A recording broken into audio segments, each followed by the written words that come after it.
ఓం సాయిరాం బాబా భక్తులందరికీ కూడా నమస్కారం అండి. అందరూ కూడా సుఖంగా సంతోషంగా ఎప్పుడూ కూడా ఆనందంగా ఉండాలి అని చెప్పి ఆ బాబాగారి తరపున నేను కూడా మనస్ఫూర్తిగా కోరుకుంటున్నాను. ఈరోజు బాబాగారు అందించే సందేశం ఏంటి అంటే కనుక, తల్లి, ఒక పరాయి స్త్రీ నీ కుటుంబంపై ఒక కుట్ర చేస్తుంది. ఆ కుట్ర అమలు జరిగితే నీకు చాలా ప్రమాదం. త్వరగా తెలుసుకొని నువ్వు బయటపడి తీరాలి, లేకుంటే ఇకపై నేను కూడా నిన్ను కాపాడలేను అని చెప్పి ఏదో తెలియని సందేశాన్ని అందించాలి అనుకుంటున్నారు. అది వినే ముందు చాలామంది కూడా చెప్పుకోలేనటువంటి సమస్యలతోటి సతమతం అయిపోతూ వాటిని ఎలా తీర్చుకోవాలో తెలియక ఇబ్బంది పడిపోతూ ఉంటున్నారు. అటువంటి వారి కోసం శ్రీ షిరిడి సాయిబాబా ఆశీస్సులతో జ్యోతిష్యం చెప్పబడును గురూజీ శివరామరాజు గారు. Phone number 9959942252. మీరు ఇప్పటి వరకు ఎన్నో చోట్ల జ్యోతిష్యం చెప్పించుకొని మీరు ఆశించిన మార్పులు మీ జీవితాలలో జరగలేదని చెప్పి బాధపడి ఉంటారు. కానీ ఇక్కడ అస్సలు అలా జరగదండి. మీ సమస్యలు ఏవైతే ఉన్నాయో, ప్రేమ, పెళ్లి, ఉద్యోగం, రాజకీయం, సంతానం లేక ఇబ్బంది పడుతున్న భార్యాభర్తల మధ్య గొడవలున్నా, అప్పుల సమస్యలున్నా, శత్రువుల సమస్యలున్నా, అవేంటో మీరు గురువుగారికి వివరించి చెప్పినట్లయితే వాటికి తగిన పూజలు చేసి గురువుగారు మీకు రోజులలోనే పరిష్కారాన్ని చూపిస్తారు. గురువుగారు చెప్పింది చెప్పినట్లు 100కు 1000% జరుగుతుంది. నమ్మకంతో స్క్రీన్ మీద కనిపిస్తున్న నెంబర్కి కాంటాక్ట్ అవ్వండి. అంతేకాకుండా భార్యాభర్తల మధ్య వశీకరణ, స్త్రీ మరియు పురుషుల మధ్య వశీకరణ కూడా 100% జరపబడును. మాకున్నటువంటి ఎన్నో రకాలైన సమస్యలు కూడా గురువుగారు చేసిన పూజల వల్ల అన్నీ తీరి ఈ రోజున మేము ఆనందంగా ఉంటున్నాము. అలాగే మీ జీవితాలలోకి కూడా సంతోషాలు రావాలి, ఆనందాలు నిండాలి అంటే కనుక వెంటనే స్క్రీన్ మీద కనిపిస్తున్న నెంబర్కి కాంటాక్ట్ అయ్యి మీ సమస్యలు ఏంటో చెప్పి ఆ సమస్యలకు పరిష్కారాలు తెలుసుకొని పూజలు జరిపించుకొని ఆ సమస్యల నుంచి చాలా తేలికగా బయటపడి జీవితాన్ని సంతోషంగా ఆస్వాదించండి. ఏదైనా కూడా మన చేతుల్లోనే ఉంటుంది అదృష్టం అనేది, కాబట్టి దక్కించుకోండి. ఇక బాబాగారి యొక్క సందేశం ఏంటో ఇప్పుడు మనం తెలుసుకుందాం. తల్లి, ఒక పరాయి స్త్రీ అంటే ఇక్కడ నీ రక్త సంబంధం కాదు, నీ యొక్క బంధువులలో ఉండవచ్చు, నీ యొక్క స్నేహితులలో ఉండవచ్చు. ఆ స్త్రీ ఎవరు అనేది కూడా నేను చెప్తాను. కానీ ఈ స్త్రీ నీ కుటుంబంపై కుట్ర చేస్తున్నది. ఆ కుట్ర గనుక అమలు జరిగితే నీకు చాలా అంటే చాలా ప్రమాదం తల్లి.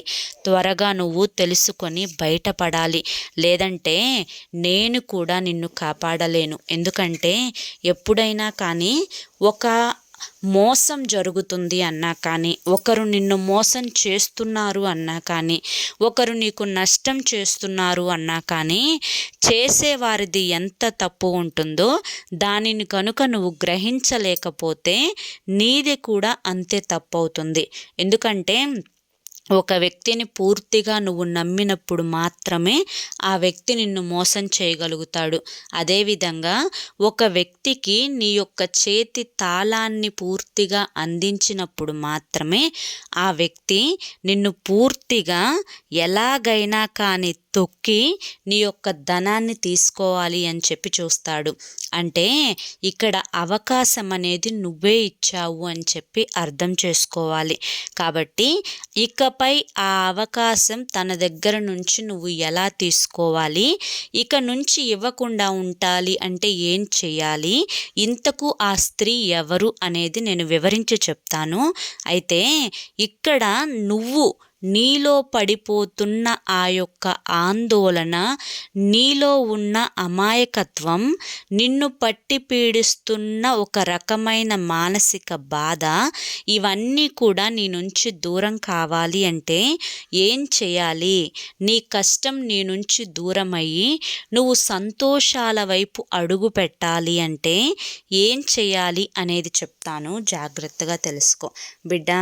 ఎప్పుడైనా కానీ ఒక 10 మంది మన గురించి మాట్లాడుకుంటున్నారు, లేదా మనల్ని తప్పుగా చూపించాలి అని చెప్పి ప్రయత్నిస్తున్నారు, లేదా మన గురించి ఉన్నవి లేనివి కూడా చెప్పుకొని 10 మందికి క్రియేట్ చేసి ఇంకొన్ని విషయాలు మన మీద ఆ 10 మందికి కూడా వివరించి మనల్ని చెడ్డవాళ్ళు చేయాలి అని చెప్పి చూస్తున్నారు అని, ఇలా 4-5 రకాలుగా మన యొక్క ప్రవర్తనను వాళ్ళు వివరించి తప్పుగా చూపించాలి అని చెప్పి చూస్తున్నారు అంటే కనుక దాని అర్థం ఏమై ఉంటుంది?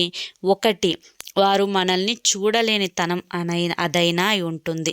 లేదా వారు ఎలాగైనా కానీ మన యొక్క ధనాన్ని చూసి ఏడవలేక, అంటే ఆ ధనం మన దగ్గర ఉంటుంది, మనకి ఎక్కువ ధనం వస్తుంది అని చెప్పి ఈర్ష్య పడటమైనా అయి ఉండుద్ది. లేదంటే కనుక మన చుట్టూ 10 మంది ఉండి వారు ఒంటరిగా ఉంటున్నారు, ఆ యొక్క 10 మంది యొక్క అంటే ఆ దృష్టి ఏదైతే ఉంటుందో అది వాళ్ళ మీద లేదు కాబట్టి, ఆ పాజిటివిటీ అనేది వారి మీద లేదు కాబట్టి ఎలాగైనా కానీ వీరిని పతనం చేయాలి అన్న ఉద్దేశం అనేది వారికి కలిగి ఉండటమైనా అయి ఉండవచ్చు.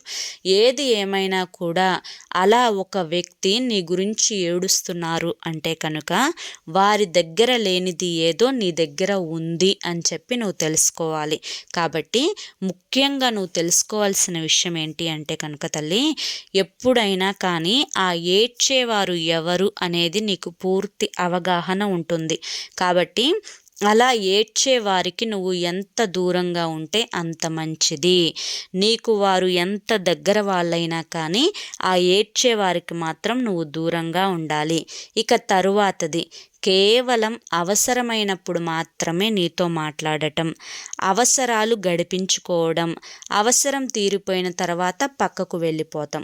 అంతేకాకుండా మళ్ళీ అవసరమైనప్పుడు మళ్ళీ ఏమీ తెలియనట్లుగా నీతో మాట్లాడటం, మళ్ళీ అవసరం తీరిపోయిన తర్వాత పక్కకు వెళ్ళిపోవడం, ఇదే కనుక జరుగుతూ ఉంటే అటువంటి వారు కూడా కేవలం వారి యొక్క అవసరాలు తీర్చుకోవడం కోసం మాత్రమే నిన్ను ఒక ఆయుధంలాగా వాడుకుంటున్నారు అన్న విషయాన్ని గుర్తుంచుకోవాలి. ఇటువంటి వారికి కూడా నువ్వు చాలా దూరంగా ఉండాలి. అంతేకాకుండా నీ గురించి నీ కళ్ళ ముందు మంచిగానే నటిస్తూ, నవ్వుతూ నటిస్తూ, నీకు మంచి చెడుల తేడాలు చెప్తూ, అలా నువ్వు గడప దాటి బయటికి వెళ్ళిన మరుక్షణం కూడా నీ మీద ఆ అమ్మాయి ఇలా, లేదంటే ఆ అబ్బాయి ఇలా, తన దగ్గర డబ్బు ఉందని పొగరుపోతుంది, లేదా తన దగ్గర బలగం ఉందని పొగరుపోతుంది, తను గయ్యాలిది, తను పొగరుపోతుంది, ఇలా రకరకాల మాటలు, అవి ఒకటని కాదు చెప్పడానికి, ఎన్నో రకాలుగా వారి యొక్క మనసు అనేది వెళ్ళి దానికి తగ్గట్లుగా నీ యొక్క ప్రవర్తనకు జాయింట్ చేసి చెప్పుకుంటూ ఉంటారు. ఇలా చెప్పుకునే వాళ్ళకి కూడా నువ్వు విలువ అనేది ఇవ్వకూడదు. వారు నీకు ఎంత అంటే పైకేమో నోటితో మంచిగా మాట్లాడతారు, వెనక్కి తిరిగితేనేమో నొసలతో వెక్కిరిస్తూ ఉంటారు. అది నీకు తెలుస్తుంది. కానీ నువ్వు మాత్రం మంచిగా మాట్లాడి, మంచిగా వారిని స్వాగతించి, మంచిగా వారికి సమాధానం ఇచ్చి చేస్తూ ఉంటావు. ఇది ఎంతవరకు సరైనది అన్న విషయానికి వస్తే, నా దృష్టిలో అటువంటి వారికి పెద్దపీట వేసి గౌరవించాల్సిన అవసరమే లేదు. ఇక్కడ ఒకటే తల్లి, ఎప్పుడు ఎవరు నీతో ఏ విధంగా ప్రవర్తించినా, మోసం చేసినా, లేదంటే కనుక ఇంకా ఏ ఇతర ప్రయత్నాలు చేసినా కూడా ఇక్కడ అవకాశం అనేది, నీలో లూజ్ అనేది మాత్రం అవతలి వ్యక్తికి కనిపించకూడదు. అలా కనిపించకుండా ఉండాలి అంటే ఏం చేయాలి బాబా అంటే కనుక ఒక్క మాట చెప్పగలుగుతాను. అదేంటి అంటే కనుక, నిన్ను నువ్వు ఎప్పుడూ కూడా కోల్పోకూడదు. నీకు నువ్వు ఎప్పుడూ కూడా గౌరవాన్ని ఇచ్చుకోవాలి, విలువనిచ్చుకోవాలి. నిన్ను నువ్వు ఎప్పుడూ కూడా టెన్షన్ పెట్టుకోకూడదు. నిన్ను నువ్వు ఎప్పుడూ కూడా ప్రేమించుకోవడం మానేయకూడదు. ఎదుటి వారి మాటలు గుడ్డిగా నమ్మకూడదు. అదేవిధంగా నీకు ఏదైతే ఒక పని వచ్చి ఉంటుందో, నీకు ఏదైతే అన్నం పెడుతుందో, ఏ పని చేస్తే నలుగురు నీకు విలువిస్తారో, ఏ డబ్బు నీ దగ్గర ఉంటే సమాజంలో నీకు మర్యాద దక్కుతుందో అది నీకు బాగా తెలుసు కదా. దాని యందు నీ యొక్క ఆసక్తి చూపించు. అలా దాని యందు నీ యొక్క ఆసక్తి చూపించకుండా నీ యొక్క దృష్టి మొత్తం కూడా నీ చుట్టూ ఉన్న నీ చుట్టాల గురించి, నీ తోబుట్టువుల గురించి, నీ స్నేహితుల గురించి, నీ యొక్క బంధువర్గాల గురించి ఇలా వివరించి విశదీకరించి మరీ ఆలోచించుకుంటూ నీ యొక్క మనసుని, మెదడును, నీ యొక్క ఆరోగ్యాన్ని, నీ యొక్క వృత్తిని అన్ని రకాలుగా కూడా పాడు చేసుకోవాల్సిన అవసరం లేదు.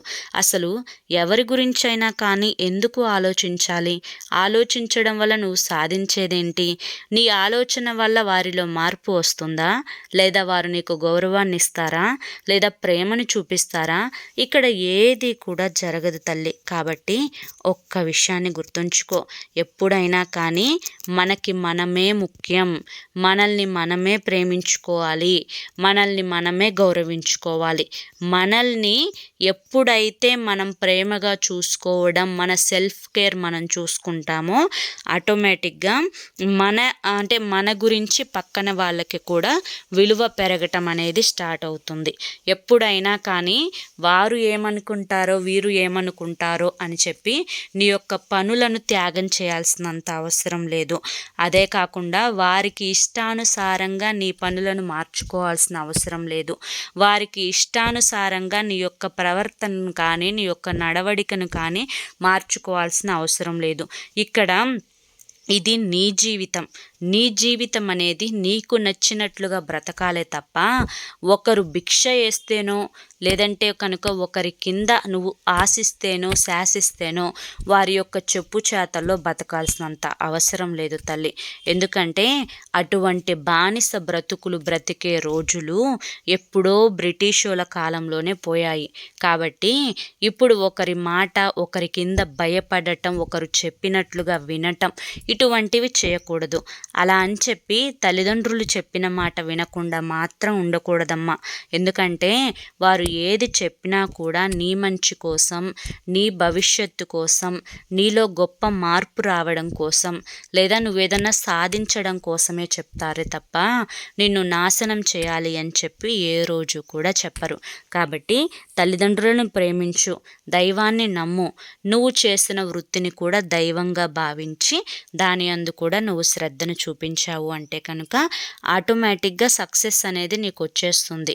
అంతేకాని బిడ్డ, ఎప్పుడైనా కానీ స్నేహితులలో కూడా చాలామంది అవసరాలకు వాడుకొని అవసరం తీరిపోయిన తర్వాత వారి యొక్క స్నేహాలన్నింటినీ కూడా పక్కన పెట్టేసేసి వారి యొక్క అసలు బుద్ధిని బయట పెట్టేసి వారి స్వార్థాలు వారు చూసుకొని పక్కకు వెళ్ళిపోతారు.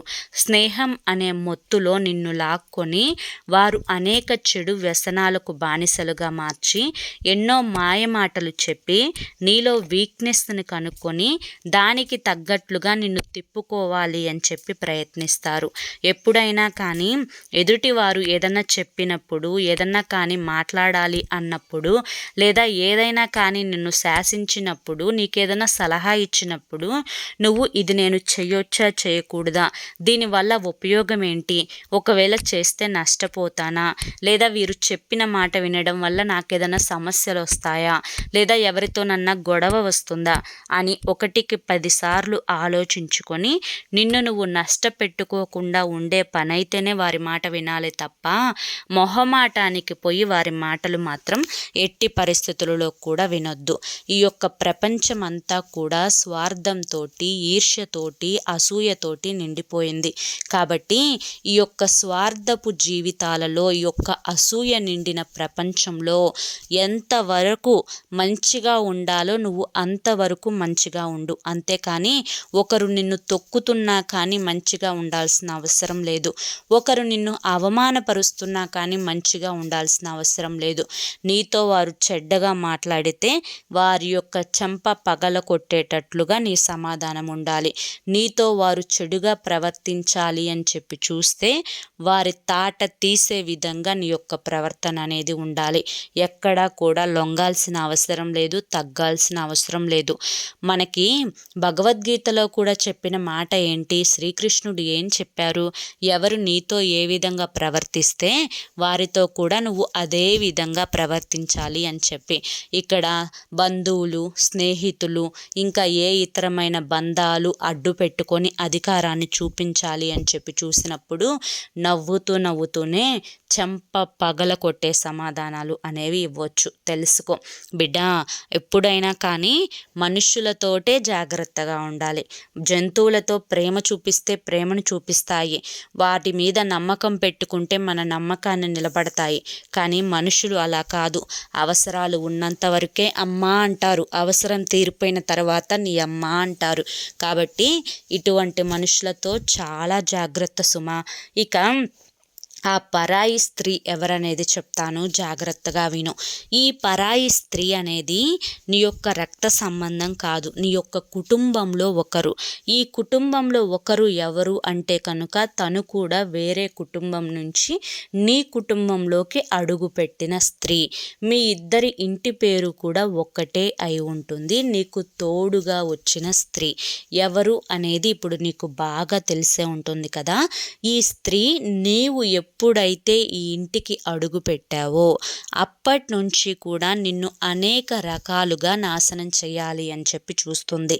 తన యొక్క తేనె పూసిన కత్తుల మాటలతోటి, తను తడిగుడ్డతో గొంతు కోసే రకం కాబట్టి పెదవుల మీద చిరునవ్వుని నవ్వుకుంటూ నీ యొక్క ప్రతి అడుగుని కూడా గమనించుకుంటూ నిన్ను ఎలా తొక్కాలో, ఎక్కడ తొక్కాలో, నీ యొక్క వీక్నెస్ ఏంటో, నీ యొక్క బలం ఏంటో అన్నింటినీ కూడా తెలుసుకొని ఎలాగైనా కానీ నిన్ను కింద పడవేయాలి. నీకు ఏదన్నా అనారోగ్య సమస్యలు వస్తే తను సంతోషపడిపోతుంది. నువ్వు ఏడుస్తుంటే తను నవ్వుతుంది. నువ్వు నవ్వుతూ ఉంటే తను బాధపడిపోతుంది. నీకు వచ్చే చిన్న సంతోషాన్ని కూడా తన యొక్క 2 కళ్ళతోటి చూడలేకపోతుంది. ఈ స్త్రీతో పాటు మరొక స్త్రీ కూడా తనకి తోడయి తనకు ఇంకాస్త పితృలు చెప్పుకొని ఒకరి మీద ఒకరు అలా చెప్పుకొని మొత్తానికి కూడా ఇంకొక స్త్రీని కూడా జాయింట్ చేసుకొని 3 స్త్రీలు కలిసి నీ గురించి మాట్లాడుకోవడం, నీ యొక్క ప్రతి అడుగుని గమనించడం, నువ్వు ఎక్కడికి వెళ్తున్నావు, ఏం కొంటున్నావు, ఏం తింటున్నావు, ఇంట్లో ఏం చేస్తున్నావు, బయటకు వెళ్ళి ఏం కొనుక్కొస్తున్నావు, అసలు నువ్వు నీ యొక్క భర్తతో ఎలా ఉంటున్నావు, నీ బిడ్డలతో ఎలా ఉంటున్నావు, వాళ్ళకి ఏమి వండి పెడుతున్నావు, ఎంత డబ్బు ఖర్చు చేస్తున్నావు, ఇలా ప్రతీదీ కూడా వారి యొక్క ఆ చూపు ఏదైతే ఉంటుందో అది నీ మీదనే ఉండి ఇంతగా నిన్ను గమనిస్తూ ఉన్నారు. ఎప్పుడైనా కానీ 10 మందికి అప్పున్నా కానీ బ్రతకొచ్చు, కానీ 10 మంది ఏడుపులు ఉంటే ఆ మనిషి బ్రతకలేడంట. ఎందుకంటే నరదిష్టికి అంత శక్తి ఉంటుంది. నరుల దిష్టికి నల్లరాలు సైతం పగిలిపోతాయి అని చెప్పి చెప్తారు కదా. అలా ఆ యొక్క నరదిష్టి అనేది ఆ మనిషిని అతలాకుతలం చేస్తుందన్నమాట. కాబట్టి ఒక్కటే గుర్తుంచుకోవాల్సింది ఏంటి అంటే కనుక, బిడ్డ, ఎప్పుడైనా కానీ నీ మీద ఉండే ఆ చూపులు తగ్గాలి అంటే నువ్వు చేయవలసింది ఏమీ లేదు. ఏంటి అంటే నీ యొక్క బలాన్ని కానీ నీ యొక్క బలహీనతను కానీ వారి యందు చెప్పకూడదు. వారి యొక్క బుద్ధి నీకు తెలిసింది కాబట్టి వారితో తక్కువగా మాట్లాడితేనే మంచిది. అటువంటి వారికి దూరంగా ఉంటేనే మంచిది. మాట్లాడినప్పుడు నవ్వుతా సమాధానం ఇచ్చేసి పక్కకు వచ్చేసేయాలి. వారితో స్నేహము పనికిరాదు, వారితో శత్రుత్వము పనికిరాదు. కాబట్టి వారిని ఎంతవరకు ఉంచాలో అంతవరకు మాత్రమే హద్దుల్లో ఉంచాలి. హద్దు దాటి ప్రవర్తించేలా చేయకూడదు. ముఖ్యంగా నీ యొక్క సంతోషాన్ని వారితో ఏ రోజు కూడా పంచుకోవద్దు. నీకు వచ్చే లాభాల గురించి ఏవి కూడా వారితో వివరించి చెప్పొద్దు. ఎందుకంటే ఇంకాస్త ఏడుపులు అనేవి ఎక్కువైపోతాయి తప్ప ఆ ఏడుపులు తగ్గవు. అంతేకాకుండా నీ ఇంటికి ప్రతి అమావాస్య రోజు దిష్టి తీసివేస్తూ ఉండాలి. నువ్వు కూడా ప్రతి అమావాస్యకు కానీ, గురువారం కానీ, ఆదివారం కానీ ఎర్రనీళ్ళు తిప్పివేసుకుంటూ ఉండాలి. బయటికి వెళ్ళేటప్పుడు నుదుటిన అమ్మవారి కుంకుమ కానీ, ఆంజనేయ స్వామి సింధూరాన్ని కానీ పెట్టుకొని వెళ్ళాలి. వారికి వీలైనంత దూరంగా ఏదన్నా ఫంక్షన్లకు వెళ్ళాల్సి వచ్చినప్పుడు వారితో పాటు కాకుండా వేరుగా వెళ్ళే ప్రయత్నం చెయ్యి. వారి యొక్క చూపు అంతగా నీ మీద పడటం మంచిది కాదు. ఇప్పటికే వారి యొక్క దిష్టి దోషాల వల్ల ఎన్నో అనుభవిస్తూ ఉన్నావు. ఇకపై నువ్వు అనుభవించకూడదు అంటే కనుక ఈ చిన్న చిన్న జాగ్రత్తలు అనేవి నువ్వు తప్పనిసరిగా పాటించుకోవాలి. ప్రతిరోజు రాత్రి పడుకునే ముందు రాళ్ళ ఉప్పుతో దిష్టి తీసివేసుకుంటూ ఉండాలి. నీ యొక్క జీవితం ఆనందంగా సంతోషంగా గడవాలి అంటే ఇంట్లో నిత్యం దీపారాధన చేసుకుంటూ ఉండాలి.